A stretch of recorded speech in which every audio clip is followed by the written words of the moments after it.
Deməli, uşaqlar, bugün mən sizə feilin qrammatik məna növlərindən üçünü izah edəcəm. Feilin qrammatik məna növləri subyektlə obyektin qarşılıqlı münasibətindən yaranır. Subyekt nədir? Obyekt nədir? Subyekt işi görəndir, icraçıdır. Obyekt isə üzərində iş görüləndir. Mən kitab oxuyuram da. Mən subyektəm, iş görənəm. Kitab isə obyektdir, üzərində iş görülən əşyadır. Deməli dedik ki, bugün üç növdən danışalım. Məlum növdən, məhcul növdən və şəxsiz növdən danışılır. Məlum növdən danışanda dedik ki, məlumda deyirik, baxın 5 dənə hərf var, görürsünüz. M, Ə, L, U, M. Deməli bizə məlum növdən 5 dənə fakt demək lazımdır, 5 dənə. Birinci fakt dedik ki, işi icraçı məlumdur. Yəni nə olur? İşi görən məlumdur. Bilirəm işi kim görür. Məsələn, Uğur dərs oxuyur. Bilirəm ki, bu dərs oxuyan Uğurdur. İşi görən icraçı məlumdur. İkincilər, baxın, digər o 5 faktın dördünə yeganə sözlü yazmışam. Görsən, dördünə. Niyə yazmışam? Çünki bu 4 dənə əlamət məlum növdən başqa yerdə yox. 4 əlamət məlum növdən başqa yerdə yox. O biri növlərdə bu yox. Ona görə yazmışam. Yeganə növdür ki, xüsusi şəkilçisi yoxdur. Çünki məlumdan başqa digər növlərin hamısının xüsusi şəkilçisi var. Sonra yeganə növ ki, quruluşca sadə də ola bilir. Baxın, quruluşca sadə olur deyəndə, testdə düşürlər ki, məlum növ yalnız sadə olur, deyirsə də müəllim deyib sadə olur. Amma mən elə demirəm, görün nə deyirəm? Yeganə növ ki, sadə də ola bilir. O birilər sadə ola bilmir. Niyə ola bilmir? Çünki digər növlərin şəkilçisi var. Xüsusi şəkilçiləri olduğu üçün digər növlər sadə ola bilmir. Özlə hamısının şəkilçiləri leksik şəkilçilərdir o bir növlərin ki. Və yeganə növdür ki, quruluşca, bax, quruluşca hər üç növdə olan yeganə növ məlum növdür. O birilər sadə olmur deyə quruluşca, hər üç növdə ola bilmirlər. Bax, sadə olur, uşaq güldürür, bax, gülmək sadədir. Düzəltmə olur, uşaq güldürür, görsən düzəltmədir. Uşaq deyib güldür, deyib güldür isə nədir? Mürəkkəb. Deməli, yeganə növdür ki, quruluşca həm sadə, həm düzəltmə, həm də mürəkkəb olur. Və yeganə növdür ki, adlardan da, yəni nədən? Feil olmayan sözlərdən düzələn yeganə növ budur. Niyə? Çünki o bir növlərin şəkilçiləri hökmən feilin üstünə artırılacaqdır. Feildən feil düzəldəcəkdir. Nətər ki, dərəcələrdə deyirmi? Azaltma və çoxaltma dərəcənin əlaməti yalnız adi dərəcədə sifətə artırılmalıdır. Sifətə artırılmayanda dərəcə yaratmırdır. Növdə də elə deyilən. Məlum növ yeganə növdür ki, adlardan da düzələ bilir. Adlar deyəndə nə nəzərdə tutulur? Yəni feil olmayan sözlərdən. Bax, digər növlər yalnız feildən düzəlirlər. Yalnız feildən düzəlirlər. Unutma. Digər növlər yalnız feildən düzəlirlər. Bax, bunu da unutmayasan. Sonra məlum növdən başqa keçirik məhcul növdən danışmağa. Deməli, məlum növ haqqında danışdıq. Deməli, dedik, məlum növ işi görən məlum olur. İşi görən məlum olur, xüsusi şəkilçisi yoxdur. Yeganə növ ki, feil olmayan sözlərdən də düzələ bilir. Gəlin görək onda məhcul növ haqqında nədir? Məhcul növü aşağı sinifdən bilirsiniz. Məhcul nədir? Məhcul x-dir. Yəni, bu növ x-dir. Subyekt x olur. Necə?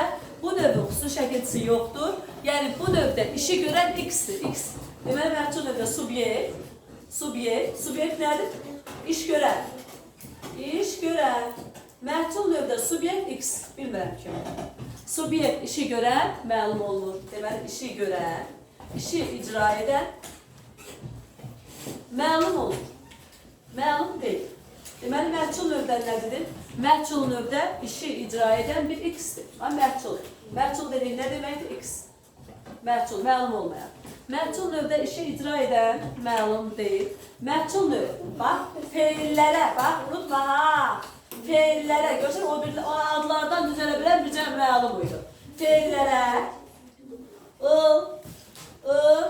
n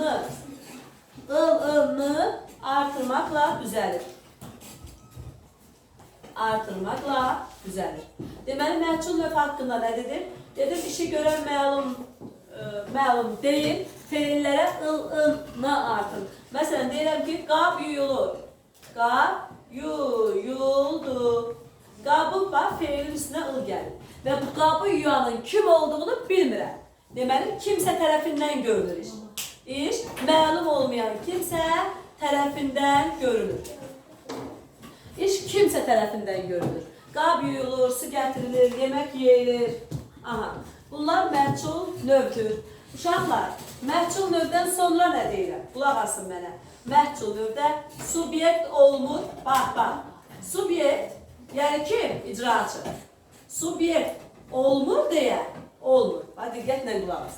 Subyekt olmur. Obyekt. Bax, qulaq as bu məsələyə. Obyekt dedim nədir? Obyekt üzərində iş görülən əşya. Üzərində iş görülən əşya. Obyekt, üzərində iş görülən əşya olur cümlənin mübtədası. Nə olur? Mübtəda olur. Deməli, cümlənin subyekti yoxdur, obyekti mübtədadır. Məsələn, baxın, məlum növə bir cümlə yazılan bura. Traktor, yer şumladı. Burada subyekt nədir? Traktor.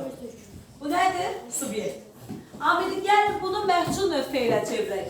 Deyirəm ki, yer şumlandı. Baxırsan, yer şumlandı. Burada subyekt traktor idi. Obyekt isə yer idi. Obyekt nə idi? Yer. Amili bunu məhcula çevirəndə subyekt, yəni traktor cümlədən itdi. Obyekt, yəni üzərində iş icra edilər. Gəldi oldu mübtəda. Şumlandı. Nə? Yer. Bildiniz? Amma məlumda elə deyil. Bax, şumlandı nə etdi? Xəbər. Bildiniz? Şumladı nə etdi? Xəbər. Nə şumladı? Traktor, mübtəda. Nəyi şumladı? Yeri tamamlıq. Deməli, məlum növün tamamlığı məhcul növdə olduğuna cümlənin mübtədası. Məsələn, alma, qab yuyuldu. Alma soyuldu. Bax, obyektdir. Qab burada nədir? Obyekt. Yəni, üzərində iş görülən əşya gəlir olur cümlənin mübtədası. Bildiniz? Məsələn, sinif təmizləndi. Bu sinifi kimin təmizlədiyini bilirəm, bilmirəm. Bax, n şəkilçisi ilə düzəlibdir və obyekt, yəni üzərində iş görülən əşya olub cümlənin mübtədası. Deməli, məhcul növ haqqında nə danışdıq? Subyekt məlum deyil, iş görən məlum deyil. Üzərində iş görülən əşya, yəni obyekt, olur cümlənin mübtədası. Başa düşdünüzmü? Deməli, subyekt yoxdur, mübtəda var. Deməli, məhcul növ haqqında nə danışdıq? Dedim ki, subyekt yoxdur. Hadi diqqətlə qulaq asaq. Məhcul növ haqqında yekun olaraq hansı hökmü çıxartdıq? Bax, subyekt yoxdur. Mübtəda var. Nə dedim? Mübtəda var. Subyekt yoxdur, mübtəda var. Mübtəda nə olur? Mübtəda obyektdir amma. Obyekt dedim nədir? Üzərində iş gör, mübtəda bərabər deyilə obyektə. Deməli, subyekt yoxdur, iş görən yoxdur, amma mübtəda var. Bax, yenə qeyd edeyim, burayı lap dərsin adına yazın. Subyekt yoxdur. Subyekt dedim nədir? İş görən. Obyekt isə obyekt cümlənin mübtədasıdır. Mübtəda. Deməli, məhcul növdə işə görən məlum deyil, ılın şəkilçiləcəri subyekt olunur, obyekt olur cümlənin mübtədası. Bəs şərtsiz növdədir. Uşaqlar, burada sizin üçün asar söz olsun sızsız şəkilçisi. Bu sızsız sənə deyir ki, ay şagird, bu sızsız sənə deyir ki, mən heç nəsizəm, mənim yoxumdur heç nəyim. Bax, sızsız sənə olsun açar söz. Bu sızsız sənə deyir ki, mənə tapmağa çalışıram, məni öyrənməyə çalışıram. Sən bil ki, mənim sızsızım sənə deyir ki, mənim yoxumdur, heç nəyim yoxdur. Yəni, nəyim yoxdur? Yəni, mən mübtədasızam. Dönər bir subyekti. Yəni, nə subyektim yoxdur? Subyektsiz və mübtədasız. Yəni, bunu sənə nə deyir? Dedim, nə deyir bu sızsız sənə? Sızsız sənə deyir ki, ay şagird, mən də nə subyektimdə yoxdur, mübtədam da yoxdur. Başa düşürsünüzmü? Burada da iş görən məlum deyil. Şəxssizdə nədir? İş görən məlum